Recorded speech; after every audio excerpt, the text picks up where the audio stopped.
सबसे पहले तो पावनी हम आपको बहुत-बहुत शुभकामनाएँ देते हैं, बधाई देते हैं कि आपको ट्रायथलॉन आयरनमैन का खिताब से नवाज़ा गया है। Thank you. बताएँ कि ये जो आयरनमैन की जो पदवी मिलती है, वो कैसे मिलती है?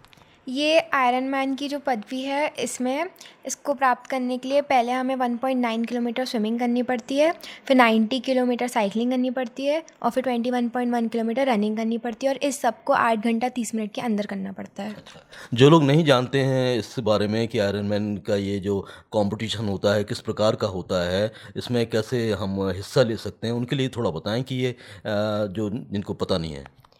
इसमें पार्टिसिपेट करने के लिए आपको बस गूगल पे डालना है आयरन मैन और आपको फिर इसकी वेबसाइट मिल जाएगी, आप उस पे जाके रजिस्ट्रेशन कर सकते हैं अपने हिसाब से आपको जहाँ करना है। हुँ। तो इसके लिए आपने कैसे जानकारी ली और कैसे आपको पता चला और कितना अभ्यास आपने किया इस कॉम्पिटिशन को जीतने के लिए? मुझे इसके बारे में अपने पापा से ही पता चला है। मेरे पापा ने 2017 में आयरन मैन करी थी। वो एमपी के फर्स्ट आयरन मैन थे और फिर इसकी तैयारी मैंने अप्रैल में चालू करी थी। इसके पहले से मुझे स्विमिंग, साइकिलिंग, रनिंग मेरी चलती आ रही है। आपने बताया कि आपने ये आयरनमैन की जानकारी अपने पिताजी से प्राप्त करी और उन्हीं से आपने ट्रेनिंग ली। आपके पिताजी हमारे साथ हैं, मैं चाहता हूँ कि थोड़ी-सी जानकारी उनसे भी ले लें। प्रवीण सपकाल जी, आप चूँकि एक लंबे समय से साइक्लिंग भी कर रहे हैं और साइक्लिंग में आपने कई अचीवमेंट हासिल किए हैं, बहुत सारे आपको अवार्ड मिले हैं, कई लंबी दूरी की भी आपने साइक्लिंग की है। बताएँ ये आपकी बेटी ने जो पावनी सपकाल हैं, उन्होंने ये आयरनमैन का खिताब जीता है, कैसा लग रहा है आपको? और ये कितना महत्वपूर्ण कॉम्पिटिशन होता है? बहुत खुशी हो रही है। मेरे घर में एक आयरन मैन और आ गया है। तो और बेटी मेरी भारत की सबसे कम उम्र की आयरन मैन हो गई है। तो ये देखकर तो मेरा तो सीना गर्व से चौड़ा हो गया है। हाँ। और इसको स्विमिंग, साइकिलिंग, रनिंग तो काफ़ी समय से करती आ रही, शौक भी था इसको स्विमिंग का काफ़ी कुछ। तो बीच में कोविड के बाद से 2-3 साल पूल बंद था, 2 साल। उसके बाद में फिर इस पढ़ाई के कारण स्विमिंग नहीं जा पाई थी। इस साल जब मैंने इसको देखा, इस साल स्विमिंग लेकर गया तो इसको देखा कि स्विमिंग अच्छे से कर पा रही, 2-3 साल बाद भी भूली नहीं थी। तो इसके स्विमिंग करते देख मुझे विचार आया कि इसको भी हम आयरनमैन करा सकते हैं, क्योंकि साइकिलिंग और रनिंग तो इसकी कंटिन्यूस थी। तो उसके बाद इसकी आयरनमैन की ट्रेनिंग स्टार्ट कर दी। अच्छा। और 2017 में जब आप खुद आयरन मैन बने थे तब वो आपने कितनी मेहनत की थी उसको और आपको उसके बारे में कैसे मालूमात हुई थी? मुझे तो उस समय मालूम पड़ा था मिलिंद सोमन के थ्रू से। मिलिंद सोमन जी अपने एक काफ़ी लीजेंडरी अपने सुपरस्टार हैं। तो उन्होंने आयरन मैन किया था 2015 में। हाँ। तो उसकी जब न्यूज़ सुनी तब मुझे समझ में आया था कि आयरन मैन भी कुछ होता है। तो मैंने जब उसके बारे में रिसर्च की तो पता चला कि ये बहुत ही टफ कंपटीशन है, बहुत लंबी कंपटीशन है और इसमें बहुत ज़्यादा एंड्योरेंस चाहिए। तब मैंने अपने मन में ठाना था कि मुझे भी ये करना है। तो तब से मैंने थोड़ी थोड़ी तैयारी चालू कर दी थी। और लोग तो कई बार एक ही विधा में पारंगत नहीं हो पाते और आपने तो साइकिलिंग भी की, स्विमिंग भी की और रनिंग भी की। कैसे दोनों तीनों चीज़ों में सामंजस्य बिठाया और कैसे इस काम को आगे बढ़ाया? ठीक से अगर ट्रेनिंग की जाए तो हफ्ते में हमारे पास 7 दिन होते हैं ट्रेनिंग के लिए। 7 दिन को हम डिवाइड करते हैं कि दो दो टाइम रनिंग, दो मतलब 3 दिन रनिंग, 3 दिन साइकिलिंग और 3 बार स्विमिंग कम से कम जाना पड़ता है। कभी कभी 3 से 4 बार भी होता है, लेकिन मोर और लेस ये 3 बार का चलता है। तो हफ्ते में सुबह हम साइकिलिंग कर लेते हैं, शाम को स्विमिंग कर लेते हैं, फिर सुबह अगले दिन सुबह रनिंग कर लेते हैं, फिर शाम को स्विमिंग कर लेते हैं। ऐसा करके मिक्स कर करके हफ्ते में 3 बार स्विमिंग, 3 बार साइकिलिंग और 3 बार रनिंग करते हैं। एक दिन जो है रेस्ट होता है टोटल। अच्छा। तो मोस्टली मंडे रेस्ट रखते हैं। पावनी, आपके पिताजी ने बताया कि हफ्ते में 7 दिन होते हैं और 7 दिनों को आप इस ढंग से यूटिलाइज़ करें कि रेसिंग भी हो जाए हमारी, साइकिलिंग भी हो जाए और स्विमिंग भी हो जाए। तो आप अपने बारे में बताइए कि क्योंकि आप 12th में हैं और 12th एक बड़ा एग्ज़ाम होता है, तो पढ़ाई के साथ-साथ आपने दोनों चीज़ों को कैसे बैलेंस किया? मेरी ट्रेनिंग तो पापा ही डिसाइड करते थे और रोज़ दिन सुबह रनिंग से या तो साइकिलिंग से चालू होता और फिर 9 बजे से मेरा स्कूल रहता था। उसके बाद 5 बजे तक फ्री होके फिर स्विमिंग रहती थी। ऐसे करके रोज़ मैनेज होता था और मंडे रेस्ट रहता था एक दिन। अच्छा।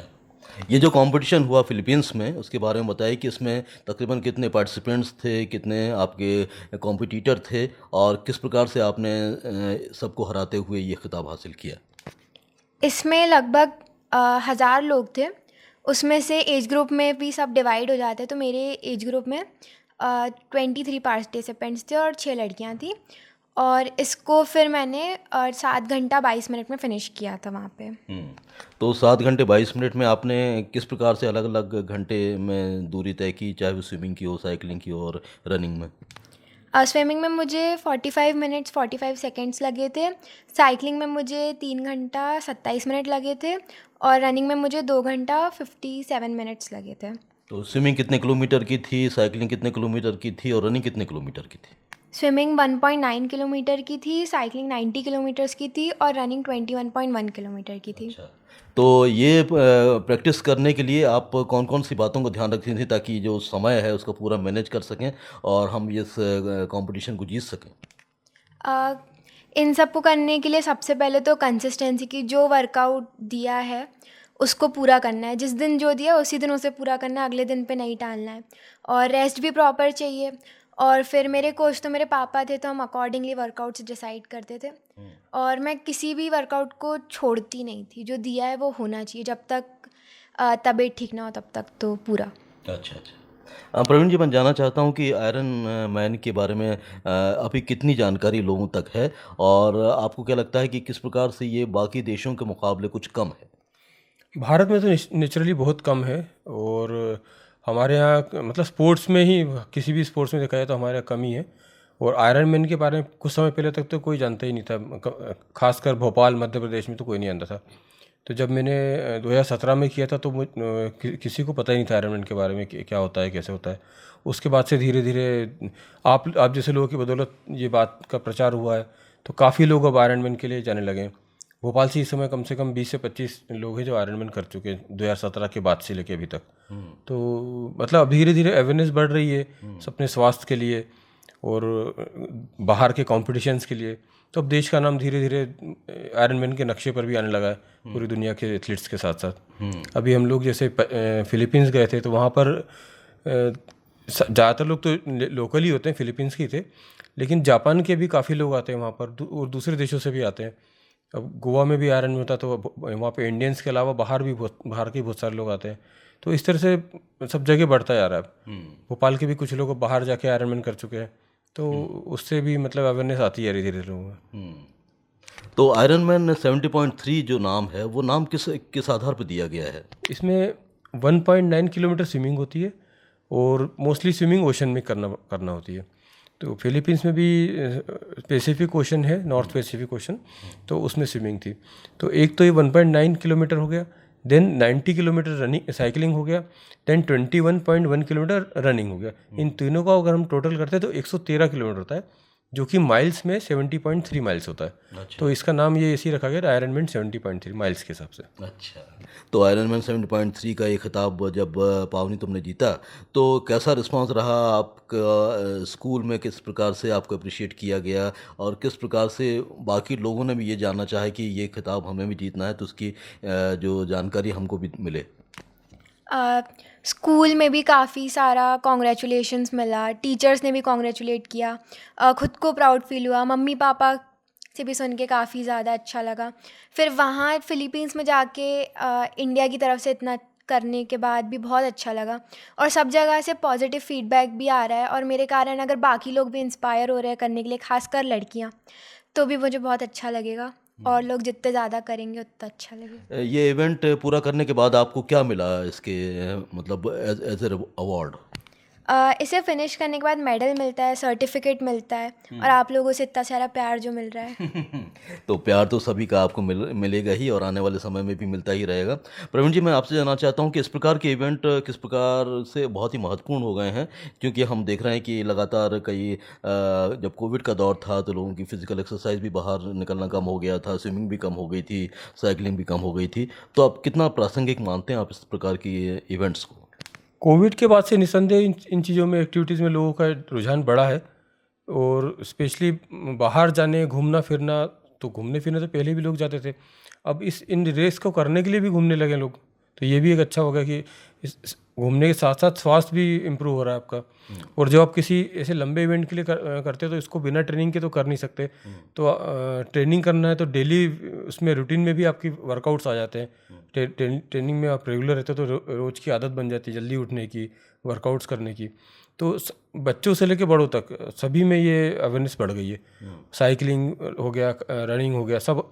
अभी आप देखोगे तो अपने शहर में, भोपाल में भी काफ़ी लोग सुबह रनिंग और साइकिलिंग करते हुए मिल जाते हैं, जो कि पहले बहुत कम होते थे ऐसे लोग। पावनी, अब जब आयरन मैन का आपने इवेंट जीता है तो किस प्रकार से अब लोगों को आप फिटनेस का भी एक मैसेज देना चाहती हैं, क्योंकि ये हमारी फिटनेस से जुड़ा हुआ है, और आप इससे जीतने के बाद भी क्या इस प्रकार की गतिविधियों को जारी रखेंगी आगे? अ, ये इवेंट करने के बाद भी मैं ये सब एक्टिविटीज़ चालू रखूँगी, क्योंकि इन एक्टिविटीज़ से डेली लाइफ में भी काफ़ी ज़्यादा इम्प्रूवमेंट पड़ता है, खासकर पढ़ाई में। पढ़ाई करते टाइम आपको लेज़ीनेस फ़ील नहीं होती, और आपका मेंटल, फिज़िकल, इमोशनल सारी फिटनेस एकदम सही रहती है, लाइफ में डिसिप्लिन रहता है और हर चीज़ में कंसिस्टेंसी मेंटेन रहती है। प्रवीण जी, आप क्या कहना चाहते हैं कि जो लोग इस आयरन मैन का इवेंट को ज्वाइन करना चाहते हैं, सीखना चाहते हैं, तो उसके लिए किस प्रकार से आप ट्रेनिंग देते हैं? लोगों को कैसे आना पड़ता है आपके पास, और कितने घंटे देने पड़ते हैं? जनरली मेरी ट्रेनिंग तो पूरी ऑनलाइन ही रहती है, वर्चुअल ट्रेनिंग रहती है। और आजकल जो टेक्नोलॉजी अच्छी एडवांस हो गई तो उसका हम लोग यूज़ करते हैं। और सारे वर्कआउट्स जो है, ये हमारी वॉच होती है, फिटनेस वॉच, उसके ऊपर डिलीवर हो जाते हैं। जो मैं वर्कआउट यहाँ से प्लान करता हूँ वो वर्कआउट वॉच में डिलीवर होते हैं। देन वॉच उसको गाइड करेगी एथलीट को कि कैसे कितनी रनिंग करनी, कितनी। और एक ऐप होता है ट्रेनिंग पिक्स, उसके ऊपर सारे वर्कआउट लोड होते हैं। तो एथलीट अपने ऐप में देख सकता है कि मुझे आज क्या करना है, कल क्या करना है, पूरे वीकली वर्कआउट उसके ऊपर लोड हो जाते हैं। तो पूरे हफ्ते भर का डेटा दिख जाता है। और इसके लिए मैंने एक ट्रेनिंग ग्रुप बनाया सुपर एथलीट के नाम से। तो इंस्टाग्राम और फेसबुक पे आप हमें ढूंढ सकते हैं, वहाँ से हमें कांटेक्ट कर सकते हैं। और अगर आप चाहें कि फिज़िकली मिलना चाहे, मतलब, तो हफ्ते में 2 दिन मैं स्ट्रेंथ ट्रेनिंग के सेशन रखता हूँ। तो उस सेशन को भी आप ज्वाइन कर सकते हैं, कभी भी कर सकते हैं, वो एकदम टोटली फ्री है। तो इस तरह के इवेंट जो कि बड़े लेवल पे हो रहे हैं, क्या हम लोकल लेवल पे भी इस तरह की प्रतियोगिताओं का आयोजन कर सकते हैं? जी बिल्कुल, लोकल लेवल पे प्रतियोगिता आयोजित कर भी सकते हो, और किया भी जाने लगा है। जैसे रन भोपाल रन ने सबसे पहले भोपाल में शुरू किया था हाफ मैराथन। तो अब धीरे धीरे पंख मैराथन आ गई है, और HRX वालों ने भी स्टार्ट किया, काफ़ी सारे रन होने लगी हैं। और रन भोपाल रन ने इसके पहले 2018 में एक डुएथलॉन भी ऑर्गेनाइज़ की थी। इस साल 2024 में उन्होंने एक ट्रायथलॉन भी भोपाल में ऑर्गेनाइज़ की थी।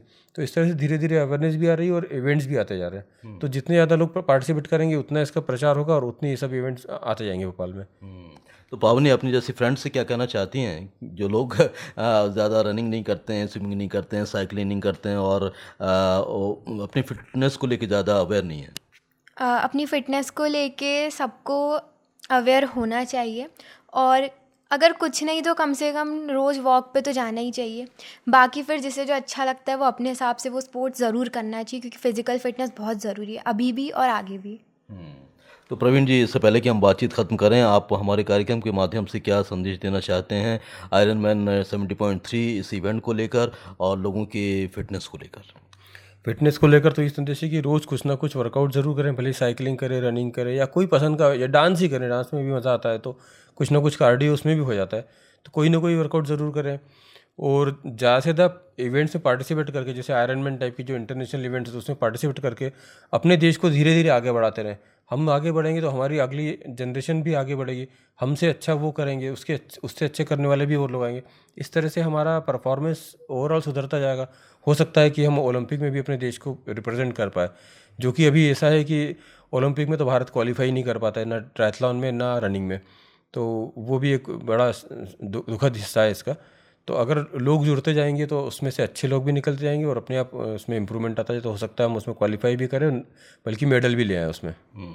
तो चलिए, बहुत अच्छे विचार हैं आपके, और आपका जो संदेश हमारे श्रोता सुन रहे हैं वो ज़रूर उसे आत्मसात करेंगे, और इस प्रकार की प्रतियोगिताएं जो कि आयरन मैन 70.3 हों या फिर दूसरी भी ऐसी फिटनेस संबंधी एक्टिविटीज़ हों, उसमें हिस्सा ज़रूर लेंगे और कुछ ना कुछ अचीव करेंगे। तो पावनी, एक बार फिर से आपको ट्रायथलॉन आयरन मैन की इवेंट जीतने के लिए बहुत बहुत बधाई हम देते हैं। और प्रवीण जी, आपने जो इतने महत्वपूर्ण विचार व्यक्त किए और अपनी बेटी को जो आप ट्रेनिंग दे रहे हैं वो भी काबिल तारीफ़ है। आप दोनों को शुभकामनाएं और बहुत बहुत धन्यवाद। धन्यवाद सर। धन्यवाद।